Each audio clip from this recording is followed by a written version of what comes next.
आसामनि जे सेबानि जे 10थनि बा मेट्रिकनि जे रिजाल्ट बे रिजाल्टआव 4,05,582 केन्डिडेटआ एपियार जादोंमोन आरो दिनै जों मोनबाय जे 56 पॉइंट सामथिं बेयाव पास जादों पास पार्सेन्टेजआ आरो बेखौ गासैखौबो नायनानै टप 10नि रेंक हिसाबै नर्थ लखिमपुरनि सेन्ट मेरिज स्कुलनि डक्टर पाल सयकिया बियो 99.5% बियो लानानै सेथि माने टपार हिसाबै बियो जायगा आवग्रिनो हादों। गिबियावनो जाय टपार आवग्रिदों आरो टप 10आव जायफोर मासि मोनबाय दुलाराय बर' फरायसा आफादनिफ्राय जों बिथांमोनखौ बरायदों आरो साबायखर बावदों स्टुडेन्टजों लोगोसे बिथांमोननि गार्जेन आरो स्कुल अथ'रिटि आरो टिचार्स गासैखौबो। गुबुन फारसेथिं बर' मिडियामनि जि रिजाल्ट बे रिजाल्टखौ जोङो नायबाय आरो दाबो गुन गोनां सोलोंथाइनि जि मावथांखि एबसुआ थांनाय 2006निफ्राय लाबोदों आरो मेट्रिकनि जि फार्स्ट डिभिजननि जि माने नाम्बार बा संख्या बेखौ जों हिसाब खालामबोदों 2006आवथ' मात्र 66ल'मोन किन्तु लास्ट नैबे कभिडनि परिखा माने जायैसिम बेसिम जोङो मालाबा जोङो 1500 मालाबा 1700 मालाबा 1800 बेबायदि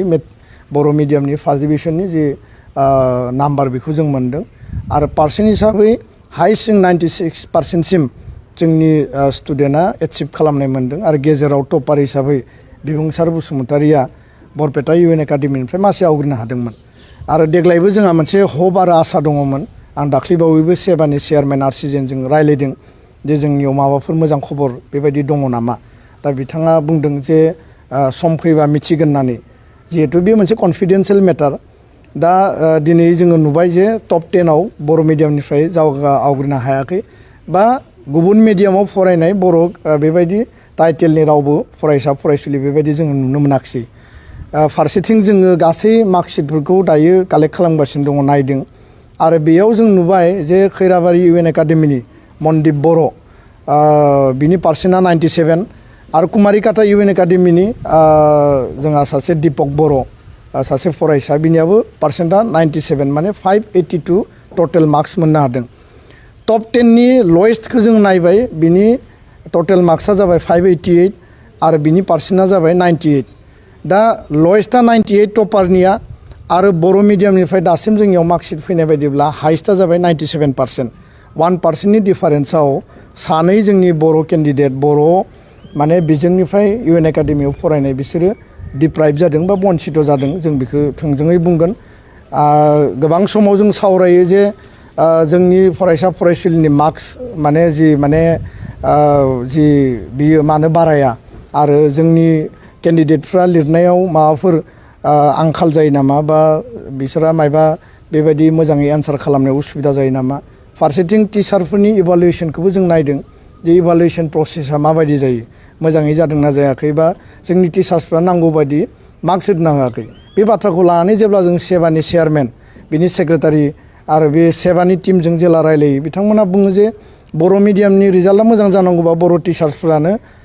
बेखौ मोजाङै नायनांगोन आरो जायफोरा जेनुइन जायफोरा मेरिट बिथांमोननो मोजां मार्क्स होनांगोन। एसामिस मिडियामनियाबो सेम आरो इंलिस मिडियामनियाबो सेम। दा बेखायनो बिथांमोना बर' मिडियामनि टिचार्सनियाव बिबानखौ नारनानै हरदों आरो जों खावलायबोदों जे सेबायाव मोनसे इन्सट्राक्सन दङ जे जायफोरा मोजां स्टुडेन्ट जायफोरा 90-95 मोनदों बिसोरो मोजां स्टुडेन्ट मेरिट। दा बेखायनो मार्क्स होनायाव रिजार्भेसन थानाङा आरो नम्बरखौ हानायसिम होनांगौ जेसेबां बियो मोननायनि जग्य। दा बेखायनो मेथ्स आरो एडभान्स मेथ्सनि बेलायाव आं बुंनो थाङा खारन बे मोनसे टेकनिकेल बा माने मेटार किन्तु बाखि जिफोर डिसक्रिप्टिभनि एन्सार थायो गुबुन गुबुन साबजेक्टआव इंलिसाव बा ससियेल साइन्सआव बा नोङो जेनेरेल साइन्सआव बा बर' एमआइएलआव बेफोराव जोङो मार्क्सखौ मोजाङै होनो हायो आरो 1% जुदि होयोमोनब्लानो सानै बर' मिडियामनि स्टुडेन्टआ दिनै टप रेंकआव मासि मोनगौमोन आरो बे जोंहा बिराद गिदिर दुखु थाबाय। दा फोरोंगिरिफ्राबो बिबान दङ जे जोङो मार्क्सखौ होनो बायो नामा बा नांगौ बायदि जों मार्क्स होनायाव जोङो मालाबा जोङो बेखौ आंखाल दिन्थियो नामा बा फोरोंगिरिफ्रा मार्क्स होनो आख' फाख' मोनो नामा जे बेयाव आरो मायबा रिपर्ट लिरनांगोन मायबा बेयाव माने रि एग्जामिनेसन जागोन माने इनकुवेरि जागोन बेबायदि माबाफोर साननाय दङ नामा। बे एसे मोनसे साननो गोनां आं फोरोंगिरिफोरखौ दाय होनो नागिरा खिन्थु सिनसियार आरो डेडिकेटेड जायफोर फोरोंगिरि दङ इभालुएसनाव जायफोर थाङो उननि समाव जाहाथे मार्क्सफोरखौ मोजाङै होयो एसामिस मिडियाम आरो इंराजि मिडियामनिया जुदि मार्क्स मोनोब्ला बर' मिडियामनिया मानो मोना आरो जायफोर 97 मोनबाय बे मानो खम मोननांगौ 100 मोननाय गोबां दङ साबजेक्ट वाइज 99 मोननाय गोबां दङ दा बेनि बेलायाव मिडियामा फेक्टर नङा मिडियामा दाय नङा जोंनि क्वालिटि इडुकेसन लानायाव आरो फोरोंगिरिफोरा बे साबजेक्टखौ नायनायनि बेलायाव मोनसे जोङो कोअर्डिनेसन आरो मोनसे गावनि आन्तरिकताखौ जोङो बजायनानै लाखिनांगोन बेखौ आङो खावलायबाय गुबुन फारसेथिङै देग्लाय मेट्रिक आनजादनि फार्स्ट डिभिजननि टटेल लिस्टआ दाबो फैयाखै आरो बिनि सायाव जोङो नायबिजिरनानै कमल कुमार ब्रह्म देरहासार बान्था फैबाय थानाय 14 जुनाव चिरां जिल्लानि बेंटलाव दुलाराय बर' फरायसा आफादा मिरु आफादा होगोन जिल्ला आफादा गावबा गाव होगोन दखरायाबो गावबा गाव होगोन दा सेन्ट्रेलनिया 14 तारिखआव जागोन आरो अभारअल आसामनि रिजाल्टखौ नायोब्ला बड'लेण्डनि चिरां जिल्लानि पार्सेन्टेजआ लयेस्ट बेयाव 34% जादों बाक्सायाव 66%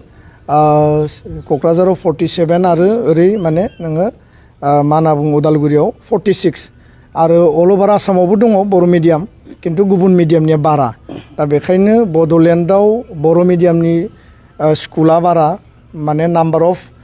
स्टुडेन्टनि माने बेयाव एग्जामाव बाहागो लानायाबो बारा खिन्थु पार्सेन्टेजआ खम जायोब्ला बे जोंनि थाखाय लाजिथाव आरो बे दुखुनांथाव आरो बेखायनो पिसफुल बे बड'लेण्डआव जोङो इडुकेसनखौ गुन गोनां सोलोंथाइखौ मेक्सिमाम लेभेलाव जोङो स्टुडेन्टनो बोरै मोजाङै होनो हागोन मोजां आबहावा होनो हागोन गार्जियान स्टुडेन्ट आरो टिचार्स बयबो जोङो बा दुलाराय बर' फरायसा आफाद बर' थुनलाइ आफादजों लोगो नांनानै उननि समाव जोङो गोख्रोङै हाबा मावफिननांगोन आरो फरायग्राफ्राबो मोजाङै फरायनांगोन आरो फरायनायाव खुनु कमप्रमाइस गैया खुनु सर्टकाट गैया आं बेखायनो दिनैनि बे रिजाल्टनि दिनाव एसे दुखु थाबाय जे जोङो टपाराव सानैया जायगा मोनगौमोन आरो 2 नम्बर दुखुआ जाबाय जे बड'लेण्डनि चिरां जिल्लायावनो लयेस्ट माने 5% फैबाय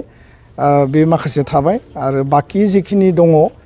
फार्स्ट डिभिजननि जि नाम्बार बे 1500नि गाहायाव फैनाय नङा बे बारा जागोन आरो दासिम जोंनियाव डाटाफ्रा फैगासिनो दङ जों बेखौ उननि समाव जोङो डिटेल डाटाखौ मिथियोब्ला जोङो रायजो राजानो फोरमायगोन गोजोन्थों जायफ्रा दिनै आनजादखौ उथ्रिसारनो हायासै बै फरायसाफोरनि थाखाय एबसुनिफ्राय मा बुंनो दं जायफोरा उथ्रिसारनो हायाखै बा जायफोरा थार्ड डिभिजन मोन्दों सोरबा कम्पार्टमेन्टेल मोन्दों आङो खावलायगोन जे निराशा जानायनि बाथ्रा गैया दानि जायफोर मेट्रिकआव आनजाद लिरो मेक्सिमाम 15 आरो 16 बोसोर बा हाइस्ट टु हाइस्ट 17 बोसोरनि माने बैसोनिया माने मेट्रिक आनजाद लिरो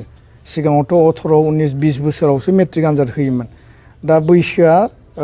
फेक्टर नङा जोङो मोजाङै गोसो होनानै फरायफिनोब्ला टिचार्सनि मदद लायोब्ला गाव गोसो होयोब्ला गार्जेना हेफाजाब होयोब्ला फैबाय थानाय समाव जायफोरा फेल जादों बिसोरो second division first division rank लानानै रिजाल्ट खालामनो हागोन बेबायदि नजिरा सिगाङावबो जाबोदों आरो मोनथाम साबजेक्ट जायफोरा फेल जादों बिनि थाखाय कम्पार्टमेन्टेलनि बेबस्था खालामदों आरो 10 जुनाव सेबाया डिक्लेयार खालामदों जे पर्टेलनि गेजेरजों एप्लाइ खालामनो हागोन